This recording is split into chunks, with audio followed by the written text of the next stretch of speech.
over the last 7 years. We have planted more than 1.2 million trees.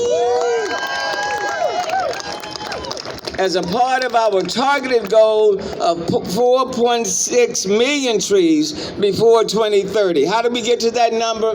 Those are 2 trees for every Houstonian living in our city. In 2021, we signed into effect our building decarbonization policy that will preserve more than 700 acres of natural habitat. Last year, Houston earned the U.S. Green Building Council LEED LED for Cities Gold certification. And this year, the EPA ranked the city of Houston #1 in the nation for green power usage among all local governments. In fact, we purchase more renewable energy than any other city in the United States of America. And all 550 of the city's municipal buildings are powered by renewable energy. Hurricane Harvey and Winter Storm Uri proved that Mother Nature can be relentless and that we are at her mercy when it comes to natural disasters. But Houstonians have proven to be highly resilient. We live in a resilient city, and we have consistently proven that we will overcome adversity. We are also extremely proactive in our mission to reduce our overall carbon footprint in our day-to-day lives. All of our initiatives are stronger through collaborations in all sectors of the social economic scale. As an example, I am so proud to work with our energy partner CenterPoint to improve the city's infrastructure, including making energy upgrades to all public libraries, enabling mass electric vehicle charging capabilities and solar power output at our airports, providing water rollover services that automatically switches from one substation to another in event of a power outage. Today's festivities showcase these resilient initiatives and more, with hands-on demonstrations and presentations highlighting almost every city department and beyond. Metro, for example, has its electric buses that are out here for you to see, get on, and ride. And let me give it up to the chair of Metro, Sanjay Ramwes. Sanjay, thank you so very much. And as you know, Metro received a grant of some $22 million to purchase more electric buses. We have a simulated forest by Parks and Rec right in front of us.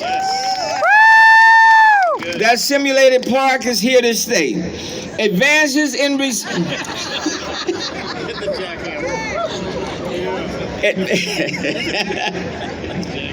Advances in recycling by the city's solid waste department. Water collection and conservation efforts presented by Public Works.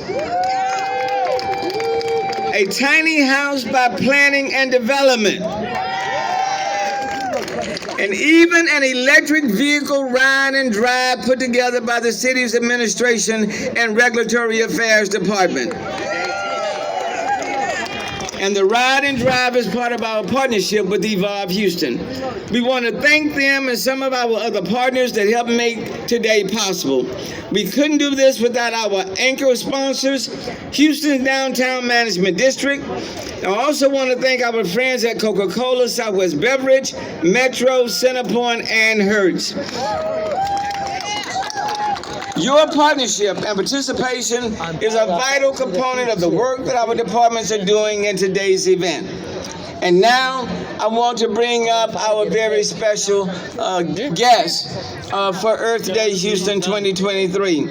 I want to introduce you to someone who has been extremely Office of Fossil Fuel and Carbon Management.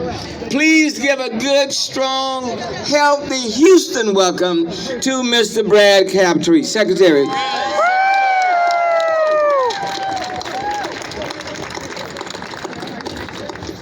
Thank you, Mayor. Good morning, everyone. It's really great to be back in Houston. The mayor's right. I do have roots here in Houston in the sense that my mom and my sister made Houston their adopted home, and I've come here many times over the years. And it's also, as you all know, the energy capital of the United States and the world. And so not only do I come because of family, I become because this is where things are happening. I want to just start, Mayor, by expressing my appreciation for you and your leadership. You have done so much to sustain Houston's leadership on energy innovation and energy development. But one of the things that you and I have been talking about is the importance of making sure that all Houstonians and all Americans benefit from energy development. And that's been a major focus of your work. And Houston is really ground zero in making energy development and innovation work not only for the private sector, but for all the communities of Houston and around the country. So thank you for that. Also, the mayor mentioned I've been working for roughly 30 years on energy and climate policy. It's a long time. And it's been hard, actually, in all honesty. It might surprise you, though, when I say that I'm actually more optimistic at this Earth Day than I have been in previous Earth Days, and I've been involved in many of them. We see lots of examples of climate change affecting our world and threatening our communities. The mayor mentioned Hurricane Harvey. It wasn't just a wake-up call for all of you here in Houston. It was a wake-up call for all of the country. The reason I'm optimistic, though, is for the first time we actually have the tools to advance climate solutions. Two pieces of legislation in particular, in spite of all the political conflict that we all hear about in Washington, the other side of the story is in the last few years, so much good legislation has gotten passed, and most of it has been bipartisan, and people forget that, and we really need to recognize that. The bipartisan infrastructure law provides $62 billion over 5 years to invest in energy and climate solutions across the country. That's right. And the Inflation Reduction Act, another really important piece of legislation, provides over $350 billion worth of clean energy and industrial tax credits to bring private investment into technology along with federal funding. This positions Houston to do what you've always done, not only to be the leader of the energy economy of today, but the energy and industrial economy of the future. That's, of course, continued expansion of wind and solar. Houston, as the mayor mentioned, and Texas as a whole is already a leader. We need much more and will have much more progress on energy efficiency. But there's also an opportunity where Houston and the Gulf Coast is a leader, and you don't get enough credit for this. And that's in decarbonization of industry. We now have federal funding and incentives to help Houston, the Gulf Coast, and all your companies and communities retool oil and gas production, petrochemicals, and heavy industry to manage those emissions. And it's going to be investments in things that you've already been leading on for decades. The first commercial scale carbon capture project in the world was in West Texas. People don't realize that. The most CO2 pipelines in the world are here in Texas, and in the not too distant future, they'll be connecting industrial facilities and power plants around Houston to where the CO2 can be stored. You also have a hydrogen economy already. Now we need to reduce the emissions in that hydrogen economy, but you have the production and the infrastructure and the know-how. And now we have the federal policies to support greening that hydrogen infrastructure, whether it's producing it from natural gas or from renewables. So the bottom line is that you all in Houston are at the center of what is already what we call a hub for managing carbon from industry. Right.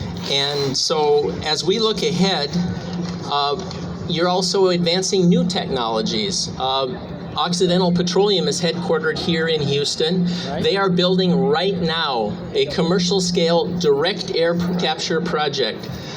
Direct air capture is an emerging technology that will literally capture CO2 from the air around us. Think about that for a moment. It's amazing. And this first project will capture 500,000 tons of CO2 from the atmosphere every year and store it geologically here in Texas. The other aspect of this is your workforce. You have the best energy workforce in the world. And that's why companies from all over the world come here to invest. But it's the same workforce and skill sets that can also do carbon management and hydrogen production and the build out of all the infrastructure that you need. So this is not a threat. This is an opportunity for Houston to continue to lead the world. I would also just make the point, and this is really important, it's not just about the economy, it's not just about jobs, it's not even just about CO2 emissions. It's about communities as well. And I mentioned at the beginning my appreciation for the mayor and his leadership to make sure that communities benefit from all this investment. Let me just take a moment and share what we're doing to help Houstonians and other communities around the country, help those in particular that have borne the burden of environmental pollution from industry, often for decades. First, in giving out the funding, the $62 billion that I mentioned over the next 5 years, we are changing how we give away that money. And now it's no longer just about technology and infrastructure. We're asking companies and others that apply for funding what they're doing for community engagement, environmental justice and equity, workforce development. Yes. You want to put that plan in the bag? And this is a positive thing. This is not a punishment. Companies increasingly want to do this because it makes projects successful. But those companies that don't meet that test, in the future, we're not going to fund them. That's the change. We're going to be requiring that the companies that we fund report not only on the reductions in carbon dioxide emissions, but all the other pollutants that communities experience. We actually know that carbon capture technology, for example, also reduces other emissions, not just CO2. We want companies to provide that information to communities and show the progress that's being made. We're also asking the companies that we fund to invest in the workplace, high workplace standards, apprenticeships, support for community college training programs, so that folks in communities that live right next to industrial facilities and power plants have a crack at these high-wage jobs that are being created. So the bottom line here is that we at the Department of Energy invest in the decarbonization of Houston's energy and industrial economy, as we're doing all over the country. We want to make sure that communities see real environmental and economic benefits from those investments. And again, Mayor, I credit you for your efforts here that have gone back years now to make sure that our leadership in energy also gets down to the level of communities and lifts up communities.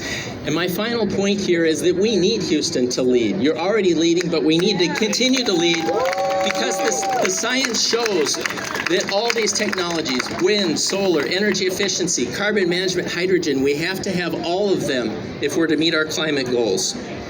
So I'm looking forward over the next few years to watch Houston, Mayor, and the broader Gulf Coast region basically bring all these technologies to truly climate scale and make this the Earth Day where we really turn the corner. Thank you, sir. All right, Brad. Thanks, sir. Come on, give it up again to Assistant Secretary Brad Crabtree. I do want to say that the relationship between the Department of Energy and the City of Houston has been very, very close and very productive. So certainly want to thank him and want to give my acknowledgments and thanks to Secretary Granholm as well, who has been to Houston many, many times. So thank you.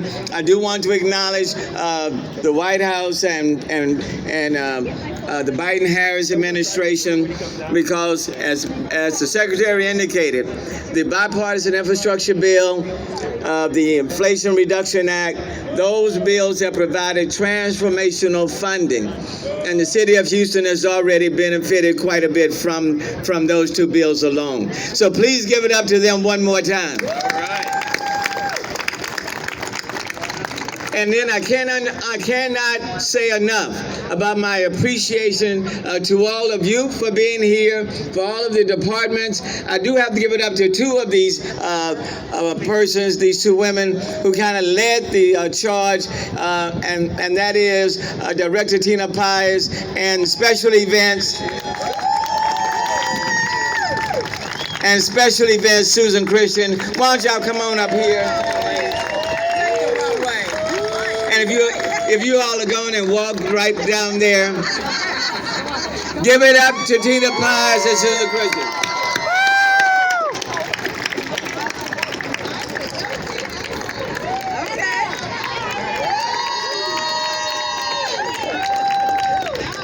And now will all of my directors, if you all are going to take your little stroll. Yes, go right ahead. All of the directors. Come on, Lisa.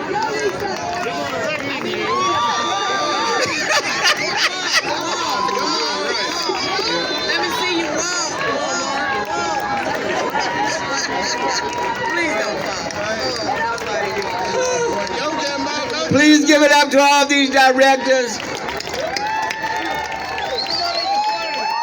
What you've seen today, they've been very instrumental. So what to thank all of them. Look, and they are done in all of their